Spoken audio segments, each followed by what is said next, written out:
Hello friends, Digha ভ্রমণের শেষ দিনে আমরা ভোরবেলা চলে গিয়েছিলাম সমুদ্রের ধারে।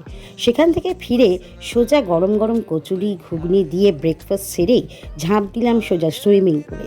এখানে তো চান করলাম মজা করে, রিলস বানালাম আনন্দ করতে করতে, ভীষণ মজা হয়েছিল।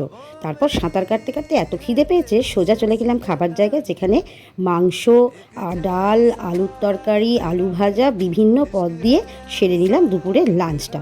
তারপর একটা লম্বা ঘুম দিলাম, দিয়েই সোজা চলে গেলাম দীঘার জগন্নাথ মন্দির দর্শনে। মন্দিরটা দেখে মন তো পুরো ভরে গেল। এত সুন্দর করে সাজানো, আলোর কাজ, সব কিছু দেখে বেশ খানিকক্ষণ থমকে গিয়েছিলাম। তারপর বেশ ভালো করে ঘুরে ঘুরে দেখলাম। তারপর সেখান থেকে চলে এলাম, আবার খিদে পেয়ে গিয়েছিল, সেই জন্য রাতের ডিনার সারতে চলে গেলাম খাবার জায়গায়। সেখানে আবার ভাত, ঝুড়ো আলু ভাজা, ডাল, সবজি, মাছ, এই সমস্ত দিয়ে ডিনার সেরে সোজা ঘুম। ভিডিওটা ভালো লাগলে লাইক, কমেন্ট, সাবস্ক্রাইব করবে। টাটা।